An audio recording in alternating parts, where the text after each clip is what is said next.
Steel plant ను ప్రైవేటీకరించే యోచన కేంద్రానికి లేదని బీజేపీ శాసనసభ పక్షనేత ఉత్తర ఎమ్మెల్యే పెనుమత్స విష్ణుకుమార్ రాజు స్పష్టం చేశారు.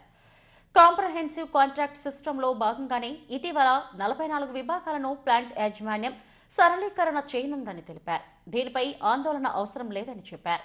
తన నియోజకవర్గంలో టీడీఆర్ల జారీకి సంబంధించిన అంశాన్ని కౌన్సిల్లో లేవనెత్తానని చెప్పారు. ఉత్తర నియోజకవర్గాన్ని అన్ని విధాలా అభివృద్ధి చేయడమే తన ప్రధాన లక్ష్యమంటున్న ఎమ్మెల్యే విష్ణుకుమార్ రాజుతో మా chief reporter Lakshminarayana face to face. GVMC కౌన్సిల్లో ప్రధానమైనటువంటి అంశాలు కీలకమైనటువంటి చర్చకు వచ్చాయి. ఎక్స్ అఫీషియో హోదాలో ఎమ్మెల్యే ఉత్తర నియోజకవర్గ ఎమ్మెల్యే పెనుమత్స విష్ణుకుమార్ రాజు హాజరయ్యారు. పలు అంశాలపై ప్రస్తావించారు. మనతో మాట్లాడేందుకు ఎమ్మెల్యే విష్ణుకుమార్ రాజు గారు ఉన్నారు. సార్ చెప్పండి సార్, ప్రధానంగా వైసీపీ ఈ స్టీల్ ప్లాంట్ అంశంపై ధర్నా నిర్వహించింది. కౌన్సిల్లో కూడా పోడియం ముందు బైఠాయించింది. అంటే స్టీల్ ప్లాంట్ ప్రైవేటీకరించేస్తున్నారు అనేటువంటి అంశం మీద, దీని మీద అది తప్పండి. స్టీల్ ప్లాంట్ ఏమీ ప్రైవేటీకరణ చేయటం లేదు. వైఎస్ఆర్సీపీకి వేరే అంశాలు ఏమి ప్రజల్లోకి వెళ్ళే అంశాలు లేని వలన ఈ విధంగా ఇటువంటిది చేస్తున్నారేమో అనేది మా యొక్క అభిప్రాయం. అట్లాగే వాళ్ళకి సరి అయిన అవగాహన లేని వలన ఈ విధమైన నిరసనలు అటువంటి చేస్తున్నారేమో అనేది మా యొక్క అభిప్రాయం. దానికి కారణం ఏంటంటే ఈ స్టీల్ ప్లాంట్లో, విశాఖపట్నం స్టీల్ ప్లాంట్లో సుమారు 700 నుంచి 1000 కాంట్రాక్ట్స్ ఉన్నాయి విడివిడిగా. సో ప్రతి డిపార్ట్మెంట్కి ఒక్కొక్క దాంట్లో ఒక 20 కాంట్రాక్ట్స్ విడివిడిగా ఉంటున్నాయి. ఇట్లా కాకుండా ఇది ఎఫెక్టివ్ ఫంక్షనింగ్, తర్వాత ఎఫిషియెంట్గా ఉండాలి అనే ఉద్దేశంతో ఇప్పుడు సుమారు ఒక 20 చిన్న చిన్న కాంట్రాక్ట్స్ ఉన్నాయన్నీ కూడా తీసి ఒక సింగిల్ కాంట్రాక్ట్గా వాళ్ళు చేయటం జరిగింది. అంటే 700 1000 కాంట్రాక్ట్స్ చిన్న చిన్న బదులు ఇప్పుడు 44 కాంట్రాక్ట్స్ కింద expression of interest call for చేయడం జరిగింది. ఈ 44 మందియే ఈ స్టీల్ ప్లాంట్ యాజమాన్యానికి ఆన్సరబిలిటీ ఉంటుంది. ఈ అంతకుముందు ఉన్నట్టుగా 1000 మంది లేదా 700 మంది ఆన్సరబిలిటీ ఉండదు. ఈ స్టీల్ ప్లాంట్ అధికారులు ఈ 44 పీపుల్ని వీళ్ళతోనే సంప్రదింపులు, డిస్కషన్స్, రెస్పాన్సిబిలిటీ వీళ్ళ మీద ఫిక్స్ చేస్తున్నారు. వీళ్ళు ఏమి చేయొచ్చు అంటే ఈ 40 మంది 44 మంది వీళ్ళు మళ్ళీ మిగిలిన వాళ్ళకి కింద లెవెల్లో సబ్ కాంట్రాక్ట్స్ ఇచ్చుకోవచ్చు. సో ఇది ఎఫెక్టివ్ ఫంక్షనింగ్ విధి విధానాలని గురించి ఆ విధంగా చేయటం జరిగింది తప్ప స్టీల్ ప్లాంట్ ఏదో ప్రైవేటీకరణ మొత్తం చేసేస్తారు, ఇదంతా బోగస్ ప్రచారము. ఇది స్టీల్ ప్లాంటు ప్రైవేటీకరణ అవ్వకుండా ఉండటం గురించి భారతీయ జనతా పార్టీ అట్లాగే కూటమి ప్రభుత్వం కూడా కృతనిశ్చయంతో ఉంది. అందుకే ఇప్పుడు సుమారు 14,000 కోట్ల రూపాయలు ఈ స్టీల్ ప్లాంట్కి ఆర్థిక సహాయం అందించడం జరిగింది. కంప్లీట్గా ఈ స్టీల్ ప్లాంటు అసలు ఏ విధంగా ఫంక్షన్ చేస్తుంది అనే అనుమానాలు ఉన్నప్పటికీ కూడా మళ్ళీ పెద్ద ఎత్తున పునర్వైభవం తీసుకురావటానికి మనకు కూటమి ప్రభుత్వం చేసింది. అదేవిధంగా మున్ముందుగా ఇది ఏదైతే ఈ కాంట్రాక్ట్స్ 44 మంది ఉన్నారో ఇవన్నీ కాంప్రహెన్సివ్ మెయింటెనెన్స్ కాంట్రాక్ట్స్ అంటారు దాని పేరు. ఈ విధానము అన్ని చోట్ల కూడా ఉంది. సెయిల్లో కూడా ఉంది, హెచ్పిసిఎల్లో కూడా ఉంది, బీపీసీఎల్లో ఉంది, ఎన్టీపీసీలో ఉంది, అవుట్సోర్సింగ్ జాబ్స్ లాంటివి ఇవన్నీ కూడా. సో ఇది కొత్తదేమీ కాదు, ఇది అంతా అన్ని చోట్ల జరుగుతున్నదే.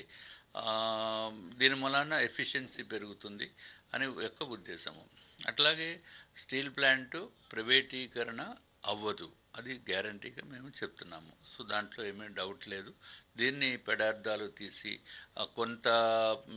కొన్ని మీడియా ప్రతినిధులు అవనివ్వండి ప్రభుత్వానికి వ్యతిరేకంగా పనిచేసేదానికి ఈ విధంగా చేస్తున్నాయి. అట్లాగే కొన్ని కార్మిక సంఘాలు కూడా ఈ విధంగా దుష్ప్రచారం చేయటం అనేది సబబు కాదు. So we are very clear, steel plant ప్రైవేటీకరణ కాదు. సార్, మరో అంశం టీడీఆర్ల అంశం కూడా కౌన్సిల్లో ప్రస్తావనకు వచ్చింది. ప్రధానంగా మీ నియోజకవర్గానికి సంబంధించి మ్యారియట్ హోటల్ నుంచి ఏదైతే రోడ్డు విస్తరణలో కోల్పోయినటువంటి 22 మంది ఉన్నారు, 3 కోర్టుకు వెళ్ళారు, 19 మంది ఉన్నారు. 12 మందికి అనుకూలంగా 7గురికి మళ్ళీ డాక్యుమెంట్ సమర్పించాలన్నటువంటి అంశం ఉంది. దీని మీద కూడా మీరు మాట్లాడారు ఏంటి? ఇప్పుడు 2023లో ఈ మ్యారియట్ హోటల్ 51వ వార్డు అది మ్యారియట్ హోటల్ నుంచి అంబేద్కర్ కాలనీ వరకు ఉన్న రోడ్డు వైడనింగ్ గురించి 60 ఫీట్ రోడ్ వైడన్ చేయాలనే ఉద్దేశంతో అక్కడ ఏదైతే అంబేద్కర్ కాలనీ దగ్గర ఉన్న రైట్ సైడ్ ఉన్న బిల్డింగ్స్ ఉన్నాయో అది ప్రభుత్వ భూములు పట్టాలు ఇచ్చారు వాళ్ళకి. ఆ పట్టాలు ఇచ్చిన తర్వాత వాళ్ళు కట్టుకున్నారు, ఎంతో కాలం నుంచి వాళ్ళు అక్కడ ఉంటున్నప్పుడు ఈ రోడ్ వైడనింగ్లో మేము మీకు టీడీఆర్ ఇస్తాము, స్ట్రక్చరల్ కాంపెన్సేషన్ ఇస్తాము అని చెప్పి ఇదివరకు గవర్నమెంట్ అది 2023లో వాళ్ళని ఒప్పించి 19 మంది ఒప్పుకున్నారు, 3 కోర్టుకు వెళ్ళారు. ఈ 19 మందికి కూడా స్ట్రక్చరల్ కాంపెన్సేషన్ ఇచ్చేశారు. అంటే 2 లక్షలు 3 లక్షలు వాట్ ఎవర్ ఇట్ ఈస్ 5 లక్షలు ఏదైతే బిల్డింగ్ ఉందో ఆ స్ట్రక్చర్ వరకు కాంపెన్సేషన్ ఇచ్చారు. తర్వాత టీడీఆర్ కూడా ఇస్తామని చెప్పారు. టీడీఆర్ ఇస్తామని చెప్పి ఇప్పటివరకు ఇవ్వలేదు. నేను ఎమ్మెల్యే అయిన తర్వాత నా దృష్టికి వారు తీసుకురావటం జరిగింది, ఇవ్వాలి కదా అని చెప్పి నేను మళ్ళీ దీన్ని కమిషనర్ గారికి అట్లాగే కలెక్టర్కి అట్లాగే ఈ లెవెల్లో సరిపోకపోతే నేను గౌరవ మంత్రివర్యులు నారాయణ గారికి అట్లాగే ప్రిన్సిపల్ సెక్రటరీ గారు సురేష్ కుమార్ గారు విజయవాడలో ఉంటారు అమరావతిలో, అట్లాగే secretary to the honourable chief minister ఆయన్ని కూడా కలిశాను. ఆయనే అందరినీ మీటింగ్ పిలిచారు, మంత్రి గారు కూడా మీటింగ్ పిలిచారు. మీటింగ్లో అందరూ కూర్చుని ఫైనల్గా డెసిషన్ ఏంటంటే అంతకుముందు ప్రభుత్వ భూమి పట్టా కింద ఇచ్చినప్పటికీ కూడా ఎవరైతే అది ఆ భూమిని మళ్ళీ వెనక్కి తీసుకునేటట్టు అయినప్పుడు వాళ్ళకి కూడా టీడీఆర్ ఇవ్వాలి అని చెప్పి నా సమక్షంలోనే వారు నిర్ణయం చేయటం జరిగింది. సో అదేవిధంగా వీళ్ళు టీడీఆర్ ఇవ్వాలి, కానీ టీడీఆర్ ఇంకా ఇవ్వలేదు.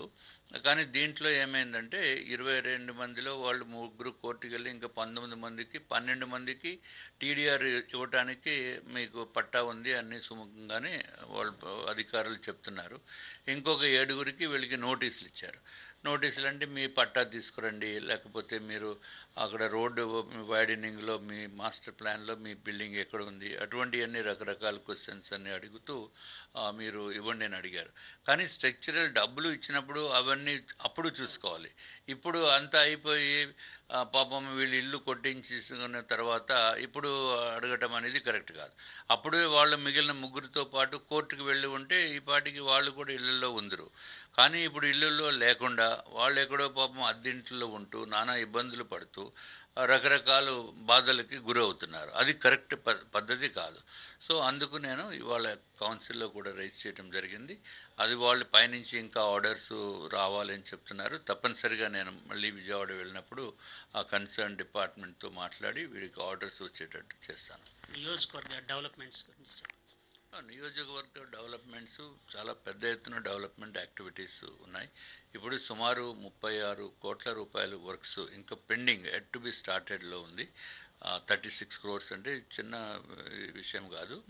మనకి పెద్ద రోడ్లన్నీ అవకాశం లేదు. మన నార్త్ నియోజకవర్గం అంతా కొండవాలు ప్రాంతము, కొంత డైమండ్ పార్క్ వరకు కొంత ఏరియా వస్తుంది, ద్వారకా నగర్ వరకు, అట్లాగే రాజేంద్ర నగర్ ఇవన్నీ కూడా వస్తాయి, Seethammadhara. So already developed area అది.